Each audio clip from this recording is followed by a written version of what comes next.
Bonjour et bienvenue à tous. Aujourd'hui, on s'intéresse à un événement majeur du paysage blockchain asiatique, la fusion entre Qletn, Corée du Sud, et Finskia, Japon.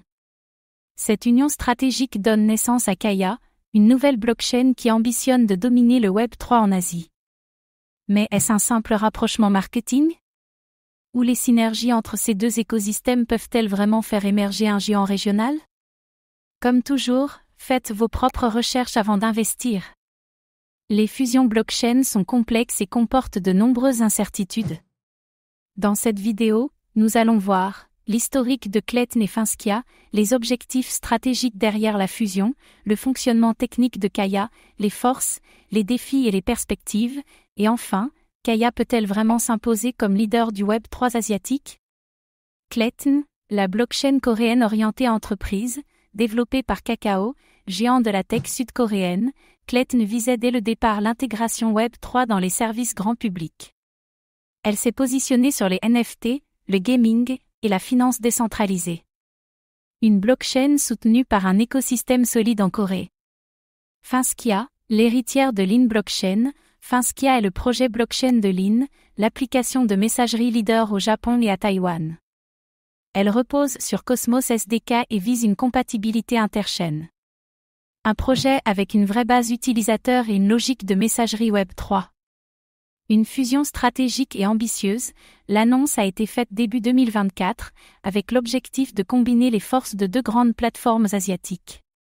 Le nom, Kaya, est né de cette union, avec une nouvelle feuille de route partagée. Un mouvement rare dans l'univers blockchain, souvent fragmenté. Mutualisation des écosystèmes, Qletn apporte son réseau, ses partenariats, et son infrastructure technique. Finskia apporte son ancrage au Japon, sa compatibilité Cosmos, et sa base utilisateur via Line. Ensemble, ils espèrent atteindre une masse critique en Asie.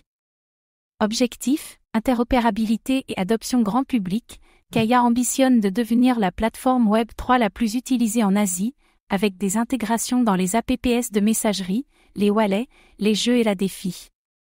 Une interopérabilité avec l'écosystème Cosmos et EVM est prévue. Une base technologique hybride et ambitieuse. Une présence régionale très forte, grâce à Kakao et Line, Kaya touche potentiellement des centaines de millions d'utilisateurs en Asie. Une opportunité rare de connecter le Web3 aux usages quotidiens. Un levier d'adoption que peu de blockchains possèdent. Un soutien institutionnel et corporate, Kaya bénéficie du soutien de grands groupes tech et d'un historique de partenariat avec des gouvernements et entreprises locales. Cela facilite l'intégration dans des services réels, paiement, identité, gaming. Une porte d'entrée crédible pour les cas d'usage Web3 concrets.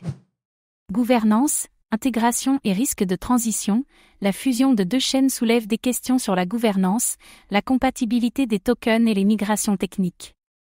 La gestion de deux communautés distinctes devra être habilement orchestrée.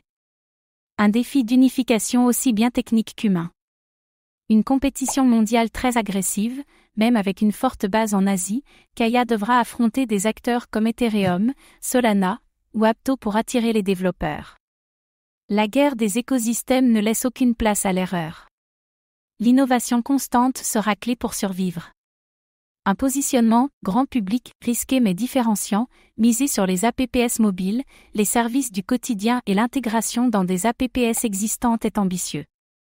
Mais cela peut heurter les puristes du Web3 plus décentralisé. Trouver l'équilibre entre UX, adoption et souveraineté sera déterminant. Vers un standard Web3 asiatique? Si Kaya réussit, elle pourrait devenir un modèle de blockchain orienté usage réel et adoption massive. Cela renforcerait aussi le rôle de l'Asie dans le développement du Web3. Un pari régional qui pourrait avoir un impact mondial. Kaya incarne une tentative audacieuse de construire un acteur blockchain panasiatique fort et cohérent. Portée par deux géants du digital, elle a les moyens, les outils et la vision pour réussir.